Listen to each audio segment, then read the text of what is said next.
up my quotes here.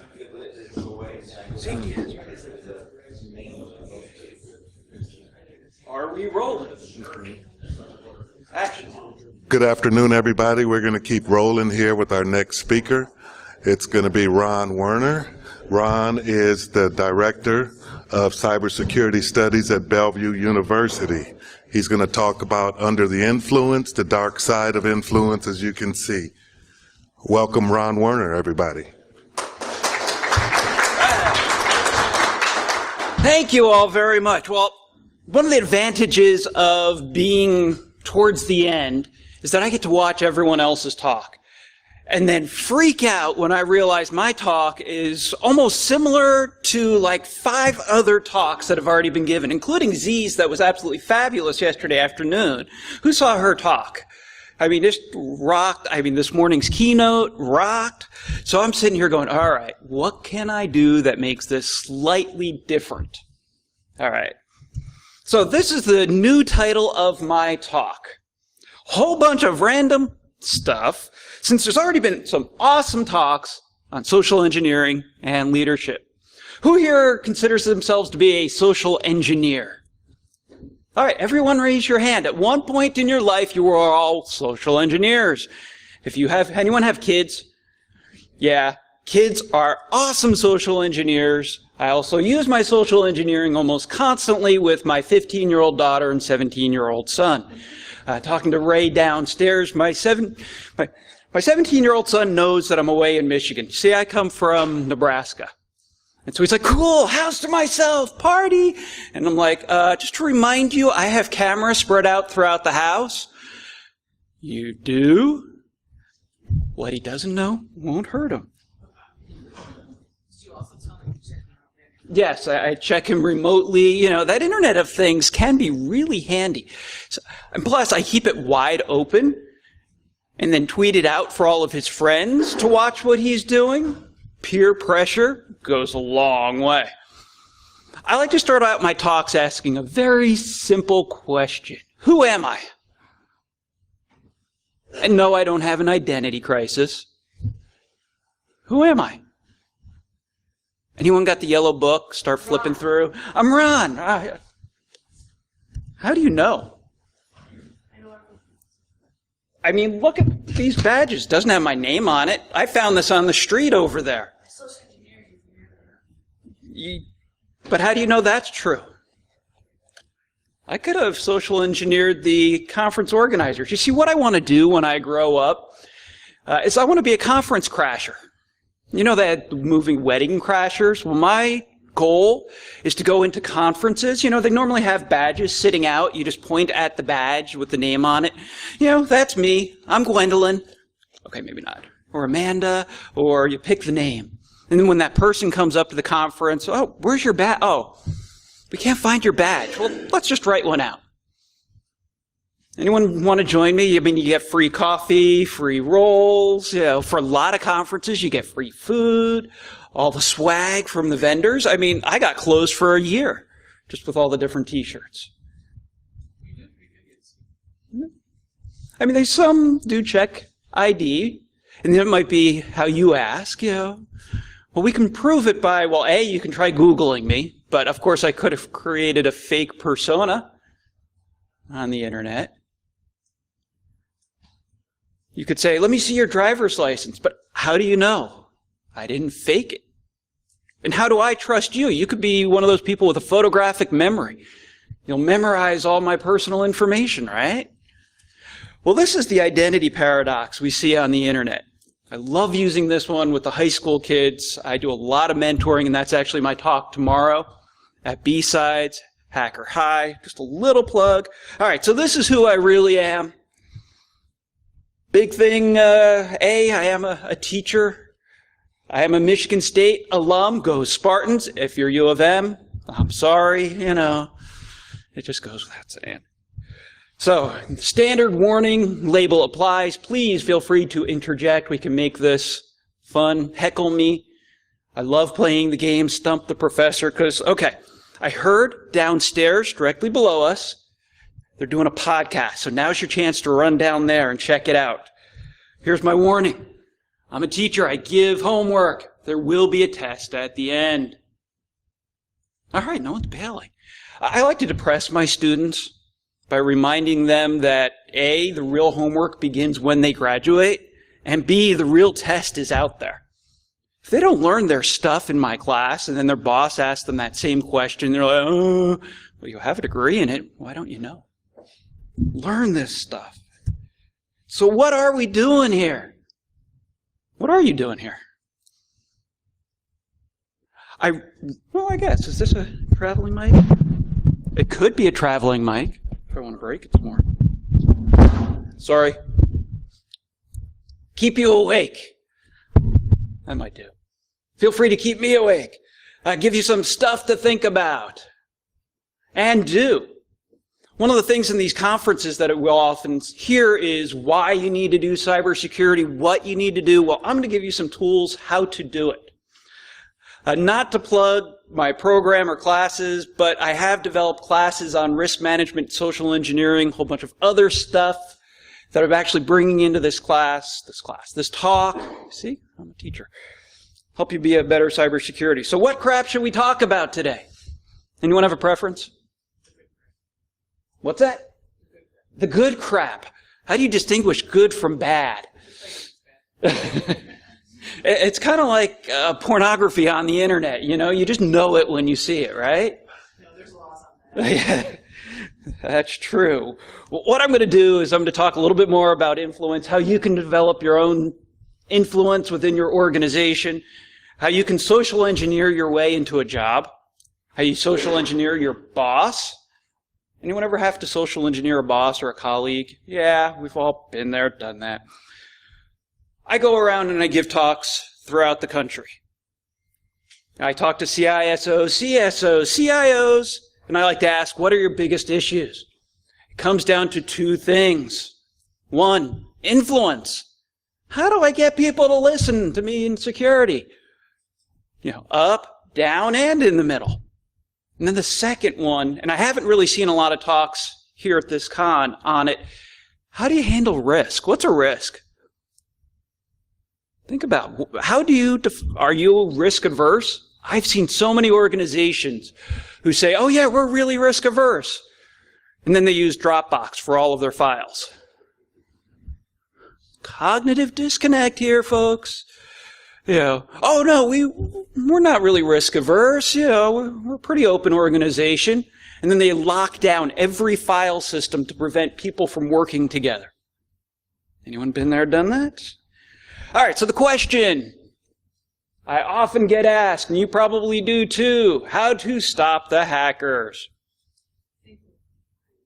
What's the answer? Think like one. Does that always work? No. You know, build a better mousetrap, the mice get a lot smarter. All right, so I came up with the ultimate solution. Not only does it guarantee to stop the hackers, it saves millions of dollars. Just burn them all.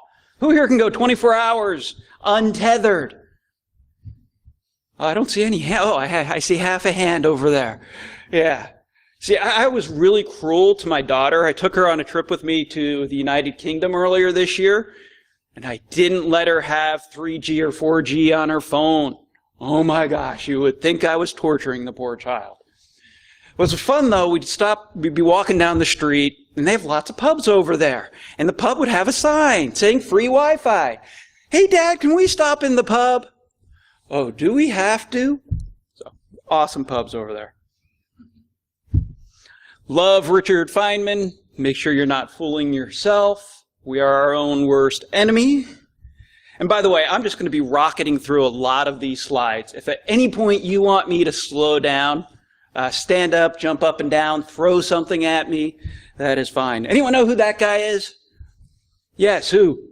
That's Pogo. Pogo. Walt Kelly, 1971, Earth Day. Good question. I just looked it up too, and I can't think of it.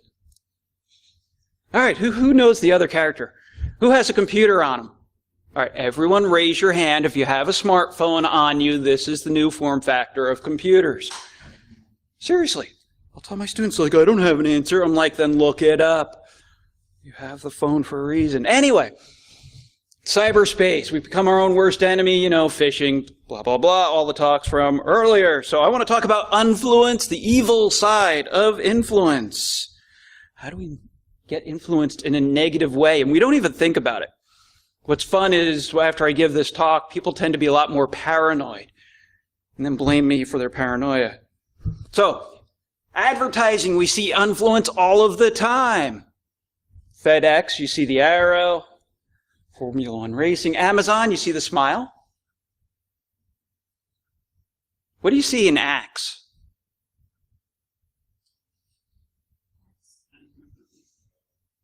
SEX, maybe? If you turn it sideways a little. How about the Heineken bottles? Look upside down at the Heineken bottles. It's funny from my perspective, everyone's going like this. Doesn't it look like a pair of ladies' legs? Think that was done on purpose? I said I was going to give you some stuff to think about. Diversion.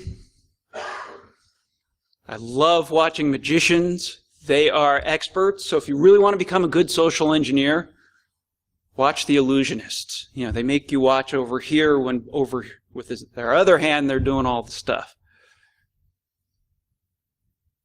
And it's amazing how well it works. From the keynote this morning.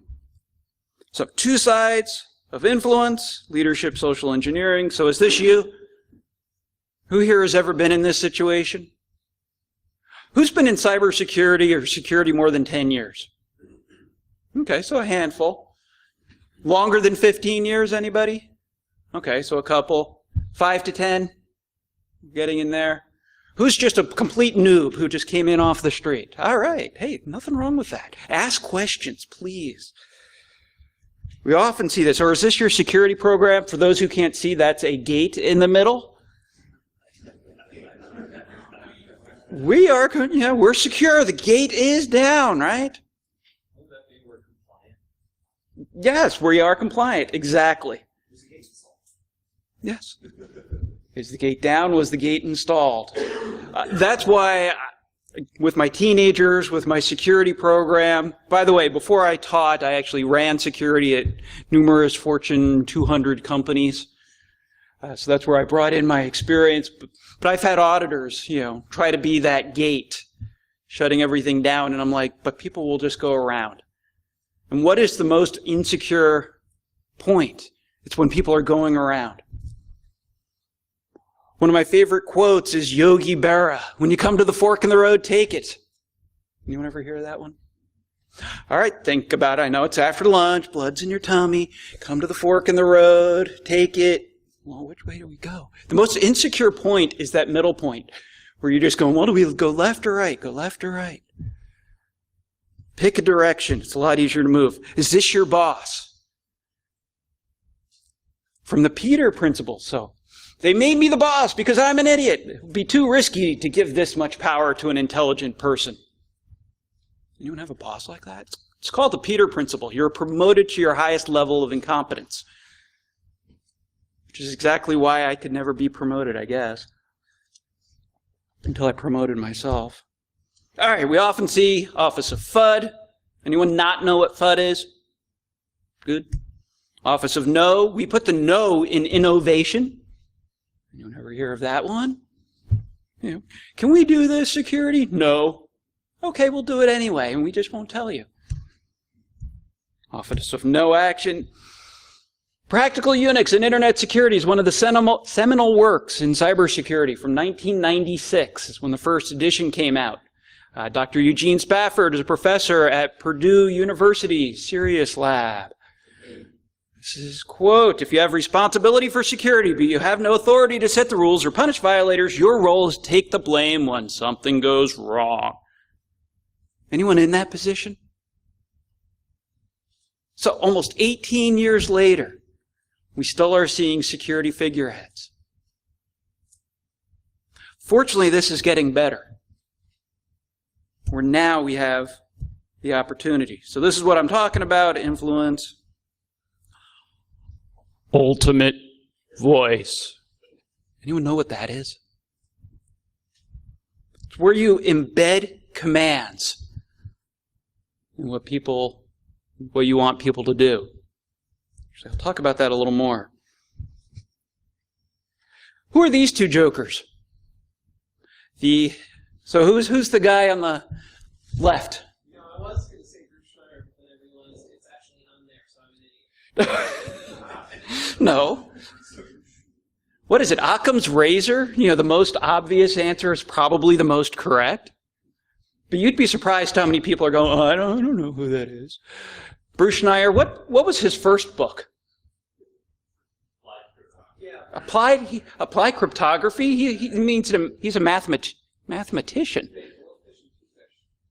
Yeah, he wrote the Bluefish, Twofish encryption algorithms, which were up to be the advanced encryption standard.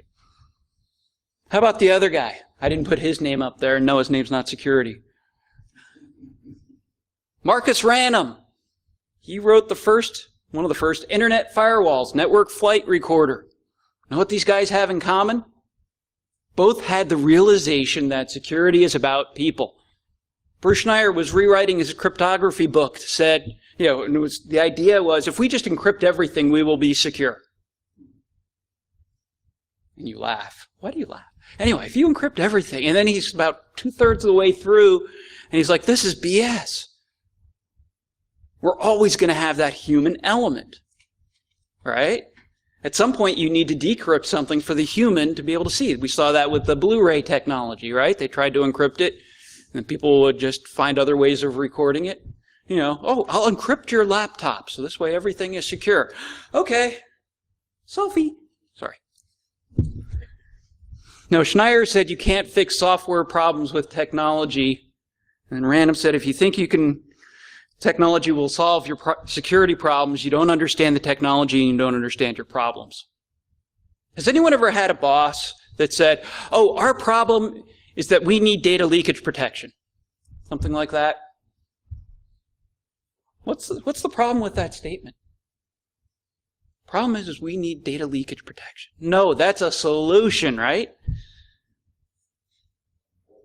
Yeah, it's a band-aid over the fact that someone just shot you in the chest. Yes. Kind of like what DHS is doing, with the big DHS report that came out 4 to 6 weeks ago. We'll do some more training. No, that doesn't take care of the root problem. No, the root problem. All right, so it's all about people. You get that. Technology, tool for manipulation. Chris Hadnagy, social-engineer.org. By the way, that's homework number 1. Go check out social-engineer.org. I'm just a friend of his. He's got some great free content out there. I'll have the site near the end. He's written the books in social engineering. This is actually his second one, done with Paul Ekman. Anyone ever see the TV series Lie to Me?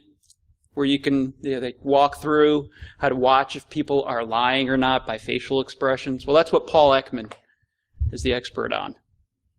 Chris Hadnagy, he sent out 2.3 million phishing emails last year, because part of what his company does is check for phishing. And then he himself got caught by clicking on a phishing, which shows everybody's human, right? Which bugs the crap out of me when we just, you clicked on that phishing attack. What's wrong with that? He's just going to not tell me the next time. What the smart organizations are doing now is it's like, oh, you clicked on phishing. Did you do anything else? No? Tell you what, let's just scan your machine. All right, you're good. Move on. My son works for McDonald's near where I live. Soon after he started working, he got an email from a really weird address that said, click here to see your paycheck. He clicked here, took him to a website that said first name, last name, social security number. What do you think? Who thinks that's phishing? Who thinks it's legit? It's actually legit. I kid you not. It's the HR company that handles the local McDonald's chain. Okay? There was a contact, but my son's not like me. He's a jock. He's 6'4", 200 pounds, lineman. Yeah, but he has it drummed into him so much from me to at least raise the red flag. Hey, Dad, this looks weird. Can you check on it for me? Cool. Yay. So I did, and yeah, it was a legit site. So here's my challenge to you. We need a new term like phishing, but when it's a legitimate email that looks just like phishing, because whoever sent it is an idiot. Not quite. I mean, it wasn't horrible. They at least had a contact on it. But it's like, really? Takes you to a website? Things to think about. So here's what social engineers do. You've already heard so many awesome stories on this, where people just want to be helpful, whether it's that cleaning crew. I'm walking in with a box or walking out with a box full of crap. How many of you will hold the door for me? Most of you will. Michiganders are nice people, right? Of course, you won't now. I'll be lucky if, do anything. But most of us, or that fear, Here's something that you haven't heard yet. Dr. Donald Cressy, sociologist from the 1950s, wrote a book about fraud. I've actually taken it and updated it slightly for the 21st century. It takes 3 things to commit fraud: access, intent, and knowledge. Out of those 3, what's the only one you can audit? Access. And that's why auditors tend to focus on access. But you can't forget about the others. Do you have enough knowledge? Does the person committing the fraud have enough knowledge to actually commit it without tripping the alarms? And what's their intent? You can do a background check for intent. But what do you do with that employee who's been there for 10, 20 years? Or even intent, Edward Snowden. He wasn't there very long at all.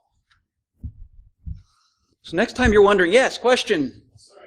No. Is the opposite also true? If any of these are missing, What do y'all think? If the opposite is the opposite true, if something is missing, do you need all 3 of these? plenty of not so intelligent spammers are highly successful at committing fraud via email. Well, they have the access. They got your email address from some list, right? They have the intent. They're trying to get you to click on their link, buy their product eventually. And then they have enough knowledge of the product. But I hear some dissent, which is awesome, because that means you're thinking. So I'm going to go with this gentleman in the front, I know and then that blue. intent is a literal definition of fraud, but access of knowledge without intent can cause a whole lot of damage. Mm-hmm. That's true. More mistakes occur than actual malicious. Sir, No intent, no fraud. no intent, no fraud. And that gets back to, if you read Donald Cressy's original paper, he's talking about motivation and opportunity. Which isn't the same as saying no damage. That's true. Right. Keep in mind, we're talking about... Because then you don't have a black hat. You can say, Right. It's innocent stupidity. Innocent stupidity. Good phrase for it. And that's as much as what we see, right? That innocent person who, and it could be the, CFO who clicked on that spear phishing because someone found out that, he's a philatelist. What's a philatelist? Stamp collector. Actually, that's a true story. He was on the stamp collecting forums and someone befriended him as a social engineer and said, I got this really cool stamp I want to show you. Can I send it to you? Picture via email. Oh yeah, sure. Here's my work email. Pwned. So, something just to think about when you're doing your threat intelligence. How could that be a threat? Other thoughts, comments? Cool. Rock on. Human buffer overflow. This is when humans get too much information and we can't process it. Anyone here not able to read? Good, because I hate reading slides. So, do you mind if we pick on you? Okay, because you did a great talk. yesterday. On the count of 3, I want everyone to start talking to Z at once. Seriously. Just start saying random stuff. All right? 1, 2, 3. Hey, how are those tigers doing? Who's your best player? All right, Z, so what do we say? Go Yankees. Go Yankees. Woo. We just did a buffer overflow on you, right? Too much information going in. You know, if you've been a parent, you've had the kids, yeah, mom, dad. You can do that to humans too. You know, what we just showed was a denial of service, because if someone was trying to talk to you with a legit, thing that you needed to hear, you just missed it, right? Yeah, it happens to humans. So here's the actual example you can try. Read the color of the word, at least in your mind, not what the word spells. So top line, green, red, blue, yellow, blue, black. Get the idea? Kind of a challenge. Again, part of the human buffer overflow. Embedded commands. You're not feeling well, are you? Doesn't a steak dinner sound awesome tonight? Hear what I'm doing? Yes. You look tired. I don't want to say that now. You all go to sleep. You are all wide awake. This is the best talk of ConVerge, right? Think about how you can do this, though, with your boss, as you're hacking your boss. Again, the Unfluence idea. Instead of saying, we need to upgrade our firewall, put it as a question, or think about ways where you can embed different ideas to make it sound like it's his or her idea. Anyone have a boss like that, where it's got to be his or her idea before they'll act on it? You embed certain commands. Quoting, storytelling, always a great way to embed ideas as well, because people relive moments with stories. I think we've already heard that, like this morning's talk about communications. Who here was in the talk about communicating to the board? A few. So, good talk. Showing that example, letting them live through it. One of my favorite stories to tell is I was actually at a fraud conference. And I pulled out my supreme hacking tool. All right, just kidding. It was just my iPad. To see what was the open Wi-Fi. Just because I'm kind of curious that way.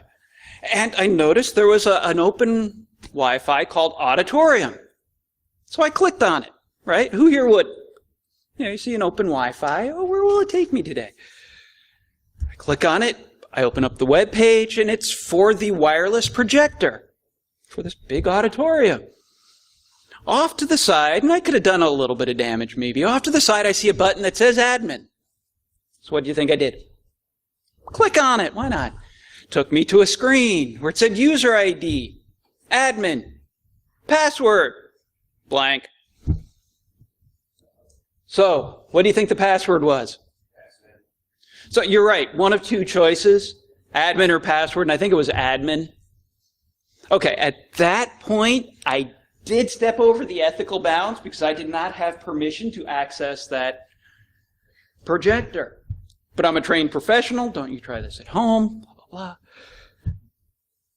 And it took me where I could have just primarily changed all the slides for the presenters, caused a denial of service, just kind of been really obnoxious more than any real harm. And then during the break, I hightailed it out to the IT guy standing at the back of the room. Do you know that oh yeah, I forgot I opened that up. How many times have we heard that? Oh, using reverse psychology, yeah. I'll show you a good example of that. Using their imagination. All right, so do not imagine a red cow. Stop it. I told you, do not imagine a red cow. How many of you have thought of a red cow? You had to. To think of not doing it, you had to do it, right?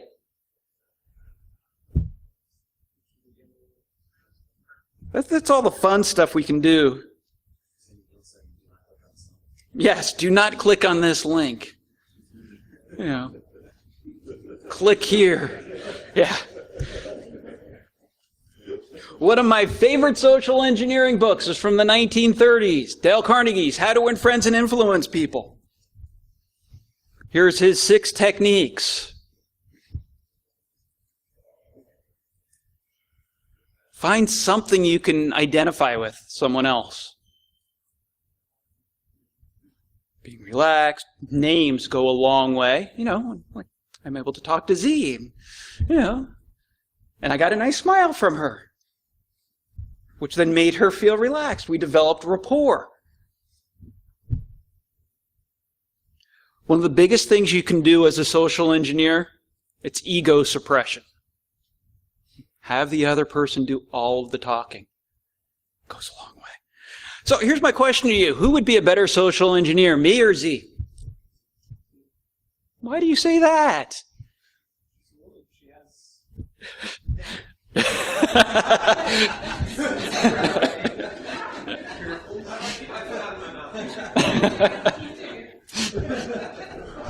But you're exactly right. You're exactly right.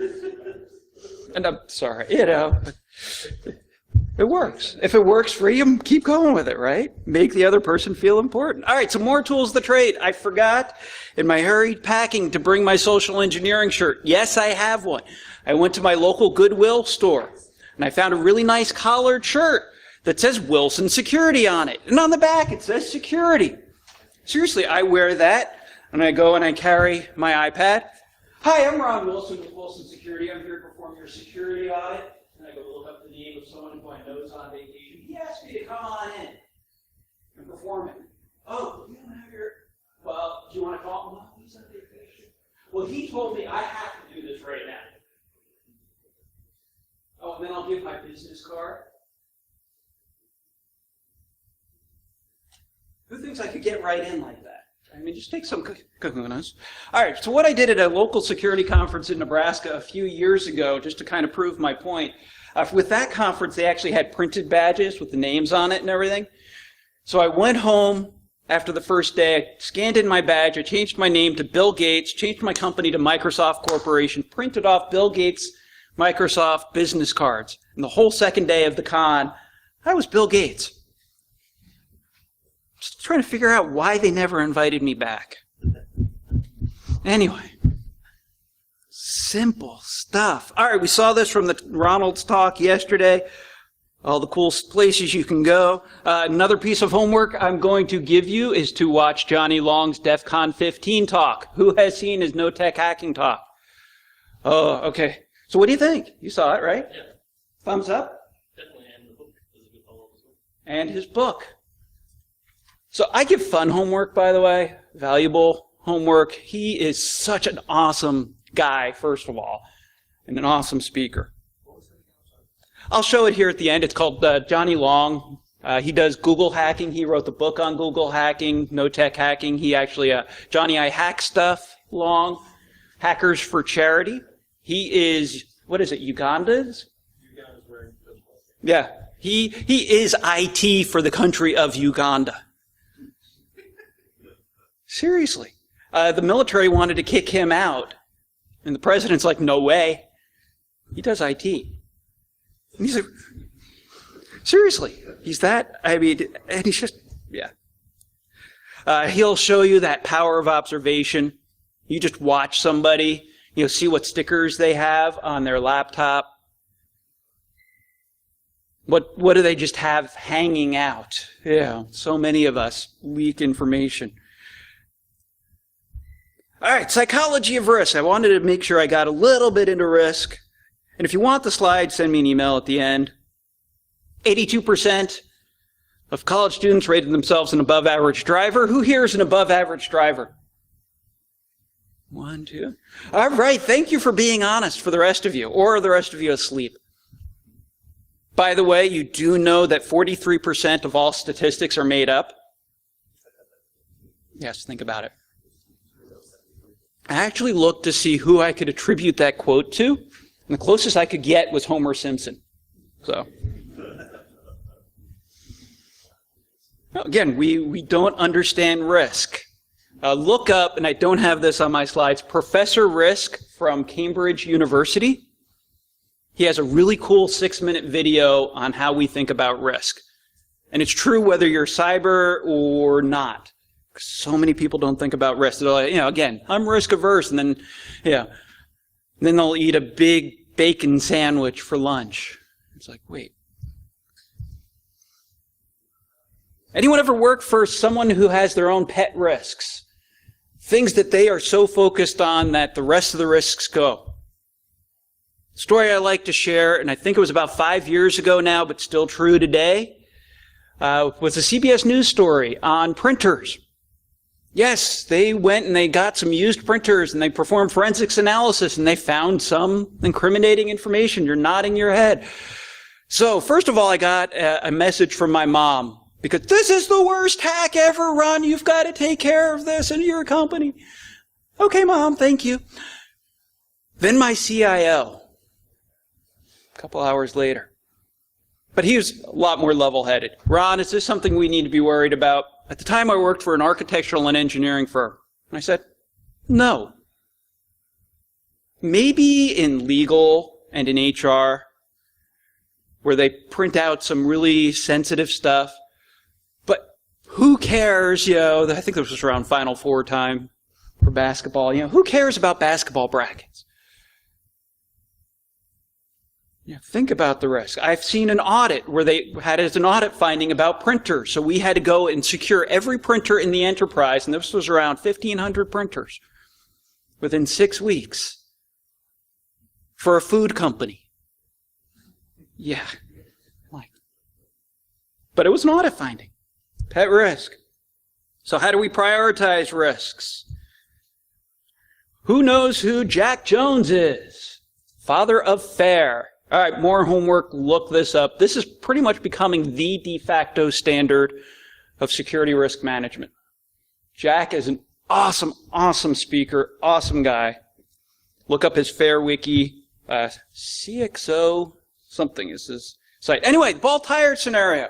Who thinks this is a risk? You see a tire, it's got very little tread on it. It's not attached to a car. Is this a risk? Yeah, well, it depends. Is it my kid? Maybe there's a whole bunch of broken glass underneath it that you can't see because of the weeds. Maybe the rope is frayed. As you mentioned in your talk, it depends on the perspective. How are you looking at that risk? And looking at the risk from multiple perspectives. I use a very simple risk equation to start. Risk equals impact times probability weighed against the cost. It actually comes from a court case in the 1940s called Carroll Towing. Quick story with that is there was a barge being towed on the East Coast. Big storm came up, barge sunk, barge owner sued the tugboat owner because the tugboat owner didn't have a weather radio. Judge Leonard Hand, and you can look up Hand's rule, came back basically with this. The cost of a weather radio, even back then, was so little, and because the impact and probability was so high, he said you should have done your due diligence. We still use that today. Here's some very basic risk management steps. Walking through, I'm going to buzz through a lot of these. Some of these, and I've actually done this with a director of HR for a very large trading company, online trading, where just worked her through some what if and worst case scenarios about risks. And then she made the decision. See, my job as security is not to make decisions. I want the directors to make informed decisions. That's their job. But I want it to be based on facts. And that way we can hold them accountable for their decisions. Because then they own their decisions. This is actually from about 10 years ago, the Microsoft security risk framework. Echoes it. What you can begin to do is map out impact against probability. To prioritize. Where would printers fall? Printers are pretty much down here where you can accept the risk. Email may be way up high because everyone uses everything for email. And then you can put in controls. What controls do I do to reduce the risk? Here's how you can respond. You can avoid, transfer, mitigate, or accept, like in our cars. Who here had to drive to get here? Most everybody, right? Well, you can avoid the risk, you just don't drive. Oh, but then you're losing the opportunity. You can transfer the risk. You do that with insurance, right? You mitigate the risk by driving the speed limit. And then you accepted some. If it works for a car, it works for cyber, right? Different ways to respond to risks. The quants versus the qualitative. How much metrics should you have? Do you base it on metrics? This is where the Verizon data breach report comes in really handy. You do need both. Different frameworks. Again, I'll share this out. Fair, I kind of mentioned. Here's the framework where he actually walks you through loss event frequency, so likelihood, against probable loss magnitude, impact, and ways you can begin to, it's kind of a crossbreed between qualitative and quantitative risk. So, different steps, blah, blah, blah. So many great talks about obstacles, so I'll just... How many have you ever worked for this guy? Yeah. Oh yeah, Ron, we'll do it. And then there's your CIO, so it becomes more like this. I'm just going to skip through, but I want to get down to this one last slide, then I'll open it up for questions. I use this frequently for defining responsibility. If a user clicks on a phishing email, or let's just say it's spam, but it leads to malware. Who owns the headache? Me in security, the desktop crew, the user? All three? What were you thinking? It's a shared. But that user, they lose their laptop for an afternoon, if not a day, right? While it's being reimaged. They have to get all of that data they have, because, I'm sure they did a great job of backing everything up. Who was it on Twitter this morning who said he just lost 15,000 pictures? A really well-known security guy. Because he didn't have a proper backup. Sans guy. But anyway, so telling me, you know what? Go ahead, click on the link. You're the one who's going to have your laptop reimaged. You really want to do that? Who owns that headache? Just had another story that just flittered out of my mind. So we want to, as we've heard, teach them these skills. Here's your homework, by the way. Cialdini, if you really want to get into social engineering and influence, you could read Robert Cialdini. So actually, I do have a couple minutes. Let me back up. Pretexting, that's creating a false story. That's me. Hi, I'm Ron Wilson with Wilson Security. That's pretexting. Is pretexting legal? No, it is not. So if you're going to do a social engineering engagement, make sure you have your get out of jail free card. When you are caught, you can say, okay, here's my approval from some high up person. Do it. HP had their board of directors, they used pretexting to try to get information. Elicitation. Oh, this one's the fun one. And then I do have a more. I teach a social engineering class, human factors. It's a graduate class. One of the homework assignments is for the students to find someone they don't know, get their cell phone, and leave me a message at my office. So talking to a gentleman last night, he said, oh yeah, that's easy. I would just go to some safe neighborhood, put on my blinker, When someone stops, can I help you? Yeah, my battery just died. I need to call my wife. But my phone, and I forgot my battery. Can I just borrow your phone? How many of you would be really nice and sure, it's a local call, or even on cell phones, doesn't really make a difference whether it's local or not. The intent is to get students to realize how easy it is. I have about a 50% success rate, anywhere between 30 to 50% of the students who are able to call me. I have a large percentage who chicken out, or for moral reasons they can't go through with it. I think that they're afraid how far it'll take them. The intent of the exercise, get them to think about how easy it is to meet somebody and to talk them out of their cell phone. I mean, this is like prime value to most people, right? Try to get someone to give it up.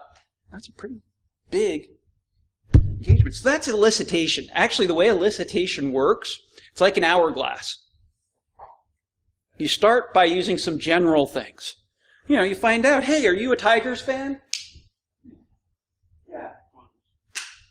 Hey, what do you think of the Tigers? Do you think they got a better shot in the second half? What's he doing? If you watch his behavior, he's relaxing. He's smiling. All right? But then, after we do some rapport building, he begins to trust me because he sees me as a fellow Tigers fan, so I can't be that bad, right? Then I begin, oh, yeah, so where do you work? Hey, what do you do? And then you end with something general. I was flying Southwest through Chicago. And Southwest, open seating. I get on really early. I have a really lucky row. And I come up to the second row, and I see a nice Hispanic lady on the aisle. Excuse me, ma'am, I sit by the window. Give me a little bit of a look. You can just see the micro expression. But she got up, and I sat down next to her. She'd broken her arm. So, of course, I have to try to social engineer to find out how she broke her arm. Oh, I just fell. I could feel the wall go up. You ever sense that? Someone who just, I really don't want to talk too much to you. All right, I didn't press too hard. All right, so a little bit later, the drunk guy gets on and sits in between us. We've all seen him, inviting quite a bit, very talkative. He sees she's reading a law journal. So he proceeds to tell everybody around how much he didn't know about law, including her. We get off the plane. She gets off, he gets off. The stewardess then asks, did you know who that was? Supreme Court Justice Sonia Sotomayor. Yeah, at least I was not memorable. She was met by two huge guys. So first of all, you never know who you may meet. 80% of life is just showing up. That's Woody Allen's quote. But it's always kind of fun to see how you can socially engineer and then how to prevent it. You would think, and she did this really well, she was very good at preventing elicitation. Because we had no idea. I mean, how many of you would have recognized Sonia Sotomayor if she walked in the room? See, we have one.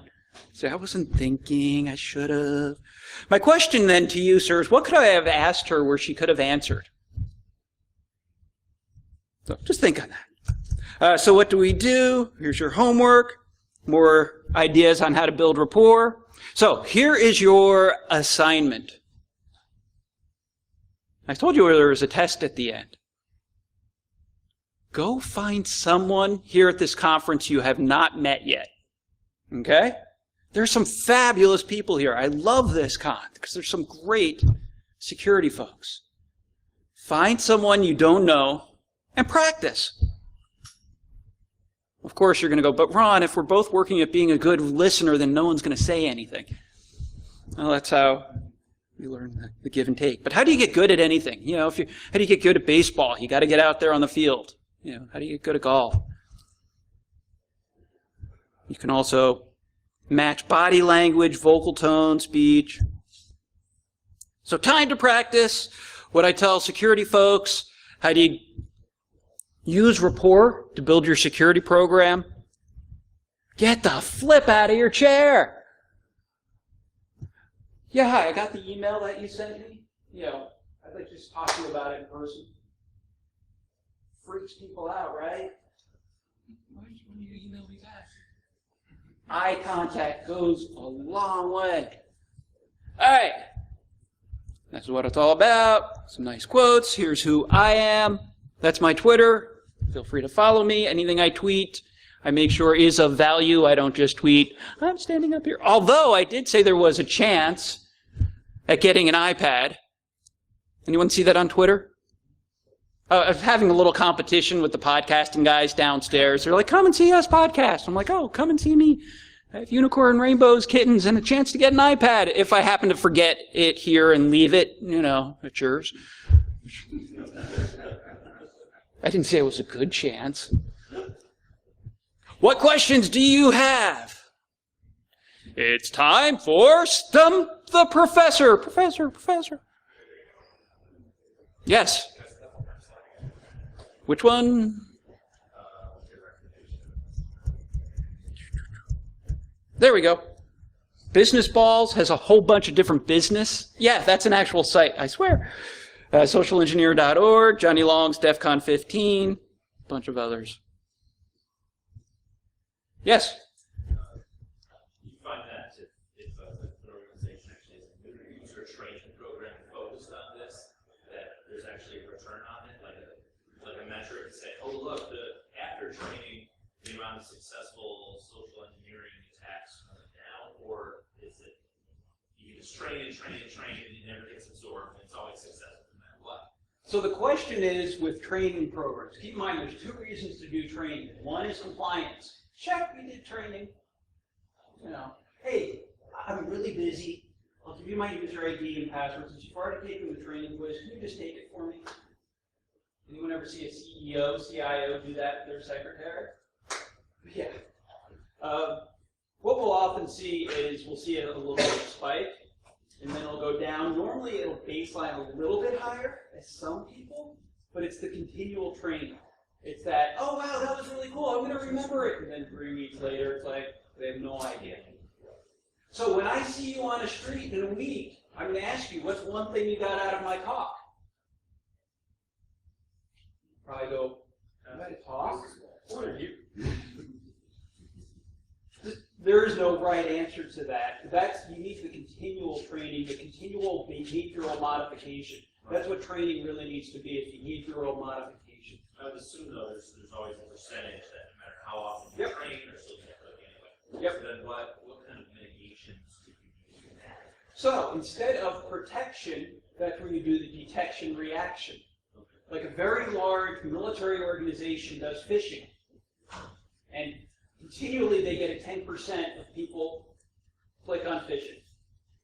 Okay, so again, rather than hammering the person, they work with the person. All right, you do something stupid, you click on phishing, you forward it, you're not in trouble. What you do is you self-announce. And actually within a minute of people clicking on phishing, they realize it and then they call it in.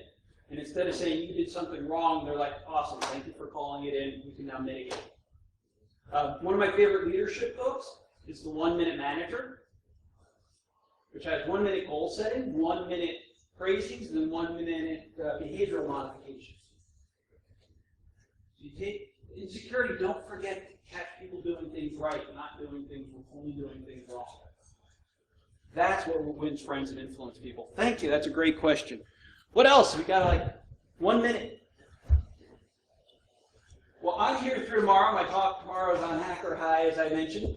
I've had fun. I look forward to getting to know you, so go out there and practice. Have a great day.